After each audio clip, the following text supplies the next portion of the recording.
Watching an ESPN segment about Isiah Thomas talking about who's the GOAT between LeBron James and Michael Jordan. And of course, Isiah Thomas was in support of LeBron James. And while he made some legitimate points, in my opinion, it still just reminded me about how Isiah Thomas still feels a certain type of way about Michael Jordan and how they had a sour relationship over the years as two NBA greats in one of the hardest eras to play in NBA history. We always hear about why Michael Jordan didn't like Isiah Thomas. We always hear about Michael Jordan talking about that one game, the one All-Star game in 1985, where he felt like he was being freezed out the ball by other NBA stars like Isiah Thomas, Magic Johnson, Sidney Moncrief, Dr. J, and others. But again, a lot of these other stars he's able to get over it with. We see him have a good relationship with Magic Johnson. We see him have a decent relationship with Dr. J and other stars in that game that he claimed froze him from the ball.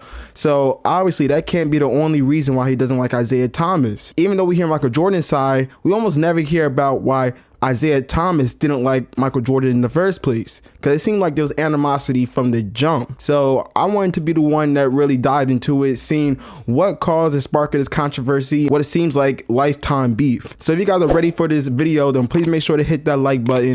I appreciate y'all again for watching. Let's get straight into it. The first reason why Isiah Thomas doesn't really like Michael Jordan is simply because he's from Chicago. So Isiah Thomas is from the west side of Chicago. Growing up, most of his life, he was used to being the hometown hero. He went to high school about 90 minutes away from his house in Chicago. And of course, that was understandably because his mother did not want him going to one of the inner city schools. She felt like it would be better for his discipline to go to a school that was about 90 minutes away. And then even when it was time to go to college, even though most of his family and his older brother wanted him to go to DePaul, his mother made a decision after a visit from Bob Knight to actually send him to Indiana. Weird decision at the time for one of the top prospects coming out of Chicago. But Isiah Thomas's mother felt like it would be better if he got the discipline that Bob Knight exhibited, which was obviously shown after Bob Knight visited the home and went into a shouting match with the brother. It was enough to show Isiah Thomas's mother that Isiah Thomas would come back a disciplined man and that he'll be able to get away from the violent streets of Chicago and be able to focus on basketball and his studies solely. And it paid off to be a good decision, because by his second season, he was already named the team captain, and he was very, very quickly getting used to Bob Knight's way of running things. Bob Knight had a culture cultivated over there in Indiana that no matter how talented you were, you still were under Bob Knight's system. If you were an Indiana player, you still were going to play by the system. And Isiah Thomas only became a better player because of that. However, going back to why he hates Michael Jordan, or his strong disdain for Michael Jordan, is because, again, he was used to being the hometown hero most of his life. He thought that he was going to get the most love from Chicago, and it seemed like that up until about mid 1980s. He was always that dude from Chicago until Michael Jordan came to town and flipped that upside down.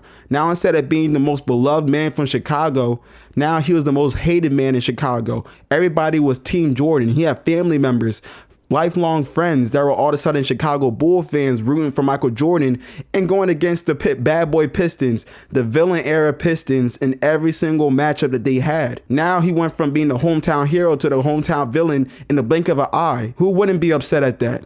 So that's the first reason why Isiah Thomas did not like Michael Jordan coming into the league. The second reason he didn't like Michael Jordan is because he ended his era of greatness, technically. I mean, every great player needs that barrier that they have to break through. I mean, for LeBron, it was that Boston team with Paul Pierce, Kevin Garnett, Ray Allen, and that squad that he had to get through in order to finally break through and be able to get to the NBA Finals and do what he needed to do. You see it for multiple teams. I mean, for the bad boy Pistons, that team was the Boston Celtics with Larry Bird and company. They had to get through that team in order to reach their destiny and be able to get to 2 world championships. But now it was their turn to pass the torch. And instead of passing the torch in a way that kind of was like, okay, young buck, you got it, the Pistons weren't ready to let go of the reins. So when they lost against the Bulls in the Eastern Conference Finals, when they realized that Michael Jordan finally got the best of them after bullying him for years, after they realized that now is Michael Jordan's time in the NBA in 1991, instead of shaking hands at the end of the game, they kind of just walked off at the end of the game.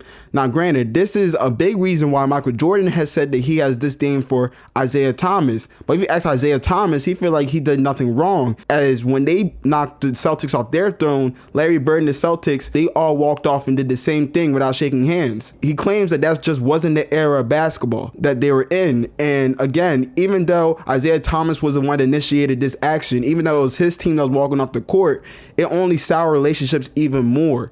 And when they came back for next summer, it only grew the tension between them two. And it only seemed like it got worse from there. It didn't seem like it got any better. Isiah Thomas did not like Michael Jordan. Michael Jordan did not like Isiah Thomas. But there's a third reason why Isiah Thomas had strong disdain for Michael Jordan at the time.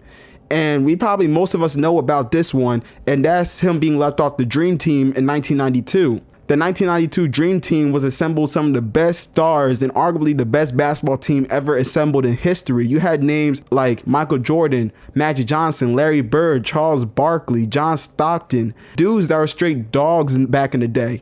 Created the best team. Of course, they went on to win the gold medal easily, and he brought the NBA to an international stage and expanded the global brand of basketball. And this was something that Isiah Thomas was looking forward to being a part of. And he had all the qualifications to be on that lineup. If you look at that team, there are easily a couple players on that team that should have got selected after him.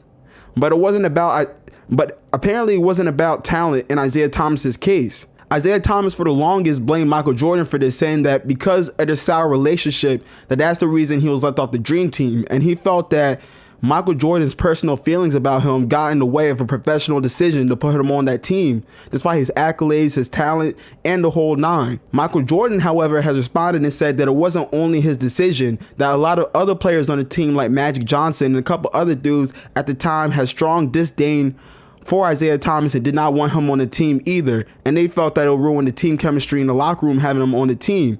However we want to slice it up though, Isiah Thomas more than deserved on paper to be on that team. So rightfully so, he's very upset, and even to this day he's still very upset that he wasn't on what's considered the best basketball team to ever play. But again, this only fueled his hatred towards Michael Jordan even more. As time went on, even after the 1992 season where the Dream Team ended up winning the gold medal that summer, ended up being immortalized in basketball history, even decades later after the retirement, things did not seem to be any better, even after the Last Dance documentary that Michael Jordan put out. Granted, there's other superstars that Isiah Thomas seems to be on good terms with, like Magic Johnson. They're able to sort things out, able to talk it over, and able to patch their relationship. But the relationship between Isiah Thomas and Michael Jordan does not seem to be something that's ever going to be fixed, not in this lifetime. And again, there's multiple reasons why, but you can only feel for Isiah Thomas at the end of the day. He felt like he was immortalized in his city. He felt like he was that dude from his city, only to have a younger dude come in, not only make him the villain in his own city, he has to go back home and watch dudes walking around in Jordans, go to the United Center, go to the Bull Stadium, that a team that he was a fan of his whole life. He has to walk outside it and see Michael Jordan's statue. He has to see Michael Jordan getting all the praise. Isiah Thomas should be proud of what he accomplished in his career. However, he's never going to be satisfied if he continuously compares himself to Michael Jordan. And Michael Jordan, he needs to get over it, and he needs to patch things up with Isiah Thomas. Give each other your flowers, patch things up, and move on.